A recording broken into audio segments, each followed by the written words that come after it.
Hi friends, welcome to the पाठशाला। I am your educator Noor Alam. और आज हम जिस टॉपिक को आपके सामने प्रस्तुत करने वाले हैं वो हमारे लिए बहुत ज़्यादा इम्पोर्टेंट, ज़रूरी भी है और साथ में हमारे लिए ख़तरनाक भी है और कभी कभी ये हमारे लिए जानलेवा भी हो जाता है। आप सामने लगे हुए प्रेजेंटेशन से समझ ही गए होंगे कि आज हम कोरोना की बात करेंगे, जो कि चाइना से शुरू हुआ और पूरे 2020 तक पूरी दुनिया को इसने हिला करके रख दिया। हमने तरह तरह की मुसीबतें झेली, खाने की, पीने की, रहने की, आने जाने की, बहुत सारी। और ख़ास करके जिन लोगों को इसने अपनी गिरफ्त में लिया तो उन लोगों ने सबसे ज़्यादा मुसीबतों का सामना किया। उनको उनके घर से ले जाया गया, फिर 14 दिन के लिए उनको क्वारंटीन किया गया, फिर वहाँ पर कैसा क्या रहा, उनको क्या खाने को दिया गया, किस तरह से उनकी देखभाल करी गई, तो उनके लिए बड़ा चैलेंजिंग था मामला। लेकिन पूरी दुनिया के लोगों ने इससे बखूबी लड़ाई की, लेकिन उस लड़ाई के दौरान लाखों लोगों ने अपनी जान भी गंवाई।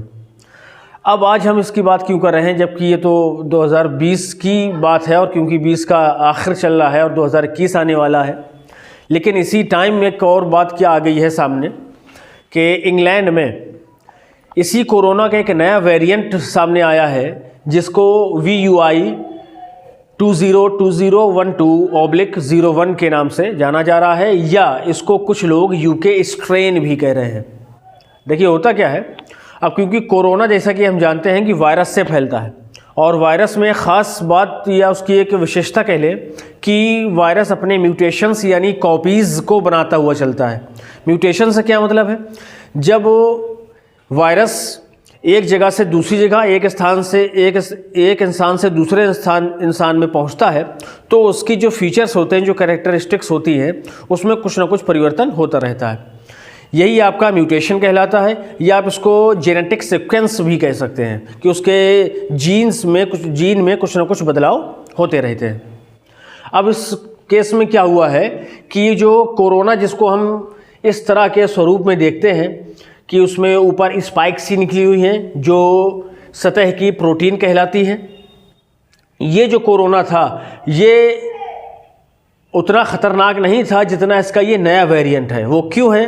क्योंकि ये जो कोरोना है ये पुराने कोरोना से यानी कोविड-19 से 70% ज़्यादा संक्रमण फैलाने वाला है।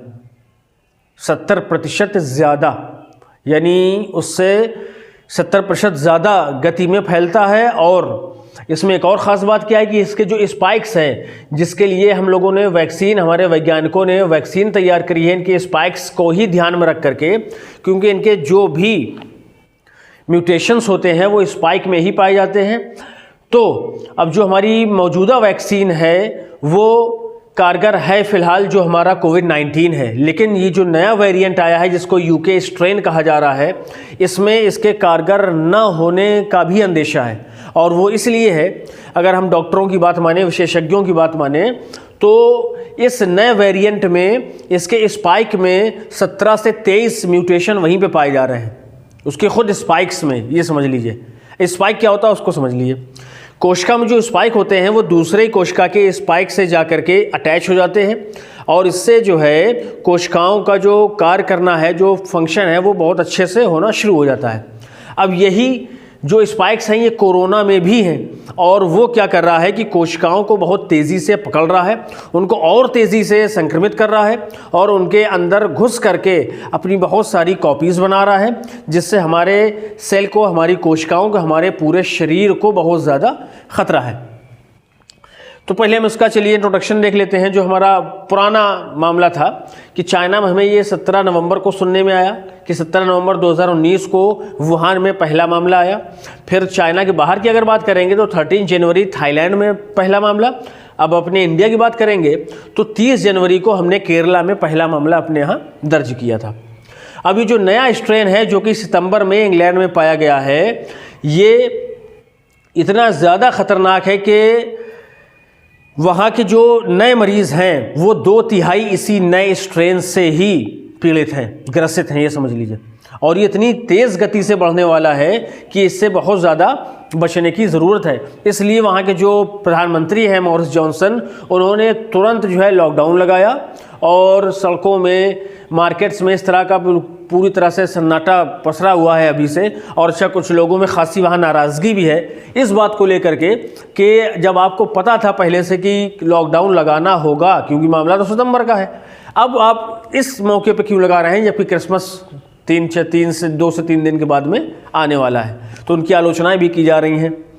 अब अगर हम इस नए स्ट्रेन और वैक्सीन की बात कर लें तो जैसे कि हमने अभी बताया कि क्योंकि इस नए स्ट्रेन में जो स्पाइक्स हैं उनमें 17 से 23 आपके म्यूटेशन पाए जा रहे हैं, तो इससे कुछ अंदेशा है कि शायद ये जो हमारी मौजूदा वैक्सीन है जो पूरे 1 साल के बाद आने को है।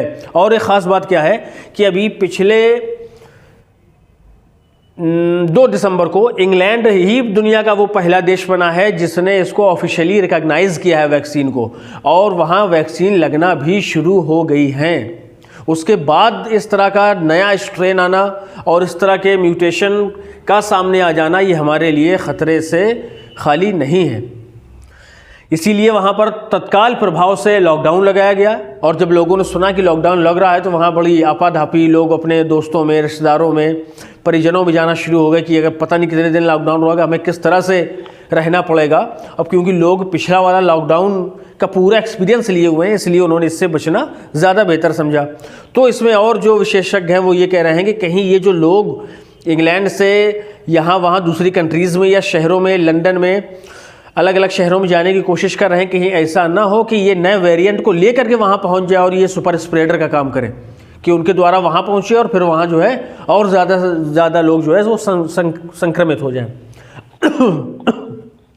सॉरी। अगर वैक्सीन मैन्युफैक्चरर की बात करें तो इंटरनेशनल लेवल पर मॉडर्ना और फाइज़र है। अभी फाइज़र को रिकॉग्नाइज कर लिया गया है वर्ल्ड लेवल पे और बहुत जल्द ये करीब करीब हर देश में अवेलेबल होगी। और अगर हम इंडिया लेवल की बात करें तो Bharat biotech, Panacea biotech, Indian Immunologicals और 2-4 और ऐसी कंपनीज़ हैं जो आपकी इस वैक्सीन बनाने में लगी हुई हैं। तो यहाँ कहने की बात क्या है कि अभी जबकि कोरोना जो बहुत साधारण था, जिसने हमारे इंडिया में 10.1 मिलियन केसेस को ला खड़ा किया, और जिनमें से ये बड़ी अच्छी बात रही कि जो हमारा रिकवरी का परसेंटेज है वो बहुत अधिक है, और इसमें से 9.64 मिलियन लोग जो है वो सही हो गए। लेकिन इसके बावजूद 1.46 लाख लोगों ने अपनी जान भी गंवाई है। तो जब हम इस नए वेरिएंट की बात करते हैं तो इस वेरिएंट का नाम VUI जो इन्होंने दिया है, इसका मतलब है कि वायरस अंडर इन्वेस्टिगेशन, यानी अभी इसको पता किया जा रहा है कि असल में है कितना ख़तरनाक। लेकिन अगर हम मोरिस जॉनसन की बात करें तो उन्होंने एक बात कही है कि अभी हमें कोई भी आइडिया नहीं है कि इससे कितनी ख़तरनाक बीमारियां हो सकती हैं और इससे नहीं भी हो सकती हैं, तो ये एक राहत की बात हो सकती है। तो हम अभी बात कर रहे थे वैक्सीन की। वैक्सीन में क्या है कि जो ये वैक्सीन मैन्युफैक्चरर्स हैं, इनका ये दावा है कि ये जो म्यूटेशन हो रहे हैं इनको इन लोगों ने पहले ही अपने माइंड में रखा हुआ था, और ये जो वैक्सीन बनाई गई है, जो वैक्सीन उन्होंने मैन्युफैक्चर करी है, तो वो जो वैक्सीन जो है वो ये जो नया स्ट्रेन है उसमें भी कारगर रहेगी। तो ये बात सुन करके हमें और आपको थोड़ा सा आराम या सुकून महसूस हो सकता है कि चलिए जो दवा है कम से कम उसी से हम इससे छुटकारा पा सकते हैं। लेकिन एक चीज़ उन्होंने और कही है कि इसके चांसेस हैं भी कि ये असर करेगी और ये भी चांसेस हैं कि असर ना करे। लेकिन इसमें एक और पॉजिटिव पॉइंट क्या है कि जब हम किसी बीमारी या किसी फ्लू को आप एग्जाम्पल ले लीजिए, तो फ्लू की जो वैक्सीन बनाई गई है उसमें फ्लू में अगर थोड़ा बहुत चेंजमेंट भी आता है तो उसमें क्या किया जाता है, तो उसकी जो बेस वैक्सीन है उस बेस वैक्सीन में क्या किया जाता है कि उसमें थोड़ा सा और चेंजमेंट करके उसको आसानी से उसको सही करने के लेवल के हिसाब से बना लिया जाता है। तो हमारे लिए ये एक पॉजिटिव पॉइंट हो सकता है क्योंकि इसकी बेसिक जो वैक्सीन है वो तैयार है। अगर कोई ऐसी बात आती है तो फिर उसी बेसिक वैक्सीन में हम थोड़ा सा चेंजमेंट करके आसानी से इस न्यू वेरिएंट से छुटकारा पा सकते हैं। अब इस नए वेरिएंट की क्या क्या विशेषताएं हैं उसकी थोड़ी सी हम बात करेंगे। और इसमें ये देखेंगे कि ये हमारे शरीर के लिए कितना घातक हो सकता है और हमारे बॉडी के लिए, हमारी कोशिकाओं के लिए, हमारी सेल के लिए कितना ज़्यादा भयावह या जानलेवा भी हो सकता है या नहीं। तो इसके बारे में ये बात कही गई है कि ये रफ्तार में बहुत तेज़ है।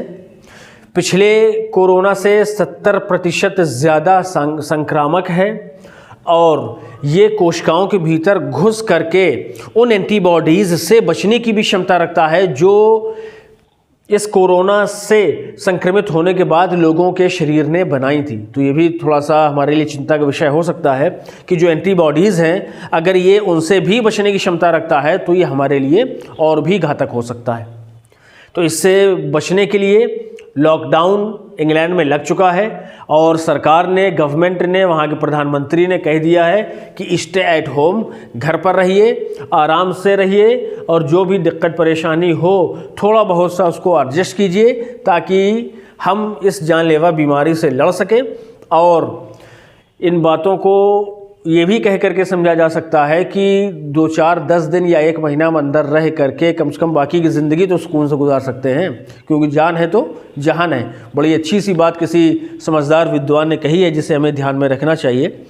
अब चलिए कुछ बात कर लेते हैं कि जो पिछले कुछ दिनों में ब्रिटेन से हमारे यहाँ लोग आए हैं। अब अगर हम कुछ पिछले दिनों की बात करें, करीब 2 से 3 हफ्ते की, तो हमारे यहाँ करीब 500 लोगों का आगमन हुआ है। ये भी एक चिंता का विषय है कि कहीं वो ना सुपर स्प्रेडर बन जाएं भारत के लिए और वहाँ वो ये नए वेरिएंट को लेकर के आ जाए। इसमें क्या हुआ है कि जब उनकी जांच की गई है तो उनमें से करीब 8 पॉजिटिव पाए गए हैं। और कहाँ कहाँ पॉजिटिव पाए गए हैं? दिल्ली में 5, कोलकाता में 2 और हमारे चेन्नई में 1 पॉजिटिव है। और अभी उसमें ये जांच चल रही है कि क्या इनमें ये नया वेरिएंट है या नहीं। अगर उनमें ये नया वेरिएंट पाया जाता है तो फिर ये जो आइसोलेशन का मामला होता है, क्वारंटीन का, कि बड़े बड़े अस्पताल्स में या बड़े बड़े आपके सेंटर्स बना दिए जाते हैं अलग अलग, उनमें सभी लोगों को एक साथ रखा जाता है। लेकिन अगर उनमें ये स्ट्रेन पाया जाएगा तो फिर उन लोगों को साथ नहीं रखा जाएगा जो पुराने कोरोना से पीड़ित हैं, बल्कि इनको अलग सेंटर्स में रखा जाएगा ताकि ये जो नया वाला वेरिएंट है वो वहीं पर सीमित करने की पूरी कोशिश करी जाए। अच्छा, और क्या हमें पता चला है इसके बारे में? हाँ, ये जो इनके टेस्ट हो रहे हैं, इनके जो सैंपल हैं वो हमारे नेशनल इंस्टीट्यूट वायरोलॉजी चेन्नई में जीनोम सीक्वेंस के लिए भेजे जाएंगे। फिर वहाँ ये पता चलेगा कि असल में इनके अंदर ये जो नए वेरिएंट हैं ये हैं या नहीं हैं। और अगर हैं तो मैंने जो अभी आपको बताया है वो सारी चीज़ें जो हैं इनको परेशानी उठानी पड़ेगी, इनको बहुत सबसे अलग रखा जाएगा ताकि इससे हम अपने देश को सुरक्षित रख सकें। थोड़ा सा और एक चीज़ मैं आपको यहाँ पे ये बताना चाहूँगा कि हाँ, इंग्लैंड के अलावा नीदरलैंड, डेनमार्क, बेल्जियम, दक्षिण अफ्रीका और ऑस्ट्रेलिया, इन जगहों पर भी ये वायरस पहुंच चुका है। ये थोड़ी सी और चिंता की बात है कि ये जो 6-7 देश हैं यहाँ भी पहुँच चुका। इसलिए अक्सर यूरोपीय देशों ने, अक्सर अफ्रीकी देशों ने और अक्सर अरब देशों ने फ़िलहाल क्या किया है, इंग्लैंड से आने जाने वाली फ़्लाइट्स को पूरी तरह से बंद कर दिया है, उनके लिए अपने बॉर्डर सील कर दिए हैं। और भारत ने भी यही किया है कि 31 दिसंबर तक इंग्लैंड से कोई भी फ़्लाइट इंडिया में लैंड नहीं करेगी, क्योंकि हम पिछले कोरोना से बहुत बड़ी मुसीबतें झेल आए हैं। हमारी इकोनॉमी की क्या दुर्दशा हुई है, हमारे मज़दूर भाइयों की, हमारे गरीब भाइयों की क्या दुर्दशा हुई है, वो सारा कुछ हमने देखा हुआ है। तो इसलिए इसमें कोई चांस नहीं लेना चाहिए। एक और बात जो आपको थोड़ा सा बताने की